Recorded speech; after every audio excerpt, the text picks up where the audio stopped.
Good afternoon, everybody. So, we've done the all-staff briefing over in Broadland and in South Norfolk, and this is us doing a briefing for anyone who can't make it. I'm Trevor Holden, the Managing Director.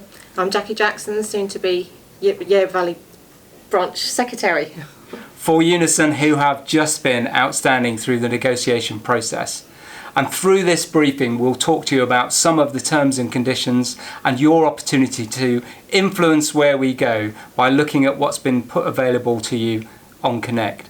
But first off, a massive thank you to all of our team who were engaged in the Local Authority Challenge for the Eastern Region.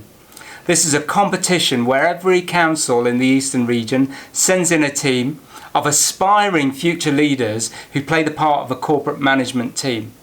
And not only did our team put in a very, very credible showing for themselves, with difficult injects, grumpy leaders, reporters, all kinds of things that would be the normal bread and butter business for an authority, they actually brought home a prize. They won the Best Media Council for the whole of the Eastern Region, which is really, really good. And also a thank you to David and the team for looking after a lady in our community who was in dire need of our support. I was really touched on Friday when I was briefed how we had acted across the organisation, working with county colleagues, working with other agencies to make sure that a little old lady who needed our support was in appropriate respite care by the end of the day. A massive thank you, and I'm sure we can all feel proud, and that's part of what makes us want to be part of the public sector. So, turning to terms and conditions. We said right from the outset we wanted to be an employer of choice, and we've gone through some really, really tight weeks of difficult negotiation, working constructively with our trade union colleagues. I think it's been a good negotiation. It's been tough, but it's been very good and very constructive, and thank you. It's been good, yes. And I think we're in a position where there's a package that we can collectively recommend to you, and that's being placed on Connect. So in this short brief, we won't go through all of the detail, but what we've been trying to do is build towards that one team, taking two sets of terms and conditions, which in some parts were really quite starkly different, and bring them into line without detriment to individuals going forward. And that's been a really, really difficult process. But we think we're in a place where there's a package that we will want your feedback on, that we can recommend to the councils, that aligns the way we move forward. So that negotiation between the management side and trade unions and members of the staff forum was exacting in the extreme. We covered areas like holiday and work-life balance. One of the key areas there was the flexible working scheme, where we'd put on the table really the ultimate flexibility. And understandably, the feedback we had was that some people wanted a more degreed, a more rigorous or formalised process. So through negotiation, we've agreed a formalised process if you want to opt in for it. And I think that's landed that particular issue. It has. Again, it was a very lengthy process. Long discussions on both sides explaining the reason why, but I think again we've come to a really good conclusion. So you should be able to pick and mix the bit that works for you. If you do want to opt into the formal process, there will be a requirement to keep a timesheet, and there will be a need for the manager to sign off that timesheet every 4 weeks. But again, go to Connect and have a look at the detailed terms and conditions.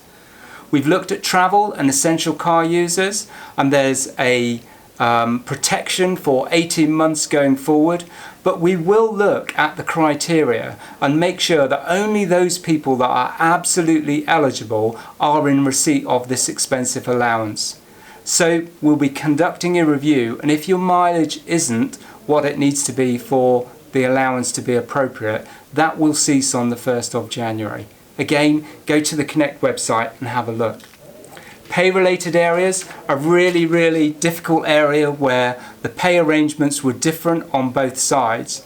Again, I think we've reached a satisfactory condition, particularly with regard to pay protection. Pay protection again was one that a lot of staff felt very strongly about, and again I think that's one of the big things on this one. We have negotiated, and I think staff will be happy with the outcome, and it's certainly one we will be recommending that's accepted. and that pay protection for 3 years across the board. Really, really hard fought for, and the right thing to do to make sure that we start off our process with people being treated the same. Overtime is a complex issue, but again, I think we reached a good position on overtime. Have a look at the Connect website and you'll see how that might affect you going forward. Other areas in terms of professional fees and redundancies and the detail are all there for you to have a look at, and this wouldn't be the right process to be talking through all of those things. Third-party benefit schemes, so the company car leasing, cost sharing, additional voluntary contributions, all of those things are there and have been favourably received by people as we've gone through the process. I'm going to make an unashamed plug now for the internal consultancy team. We've added additional posts into this team, and everybody, when they get their expression of interest, when they get their letters, will have an expression of interest form in there for the consultancy. If you think you've got what it takes, we really, really want to talk to you about being part of what shapes us as a future organisation. So, if you've got the time, go and have a look at the new revised terms and conditions proposal. Unison will be conducting a ballot. Yes, that starts tomorrow. It's a consultative ballot, so it runs from tomorrow and closes at 5 o'clock on Thursday the 14th of November. Ballot papers will be handed out to individuals. Ballot boxes will be in the canteen at both the lodge and also the house. There'll be one at the Higden room in the house, and also another one in the lodge by Becky's desk, but we will be doing prepaid envelopes to the leisure staff and also to the depot, just to make sure everybody has a chance to get their ballot papers back to us, and then we will be counting those and giving management a response of those ballot papers on the 15th, the Friday. Brilliant. And for those people who are, well, actually for everybody, because as management side we don't know who's a Unison member and who isn't, and we don't need to know and don't want to know, we'll be putting out an opportunity for you to put your feedback in to the terms and conditions. That's really important because the letters that will be coming out this week for you around what your position is will clearly be annotated. This is subject to ratification by the trade unions and the respective councils, and your feedback will form part of the report that goes to the councils in December. So for now, a massive thank you for all of your feedback, which has helped us collectively to shape this process. A massive thank you to colleagues in Unison, the staff forum and the management side who have worked tirelessly to keep us on schedule. We said we would aim to get all of this stuff settled before Christmas, and we remain on timetable to do that, which gives us the real opportunity to focus on having a good Christmas and to come back in the new year really fired up and energetic for what the difference is we're going to make to the residents of Broadland and South Norfolk. But for now, thank you for taking time to watch this. Go on to Connect and read those terms and conditions, and please, please, Unison member or not, let us have your feedback to shape further thinking as we move forward. Thank you. Thank you, Trevor.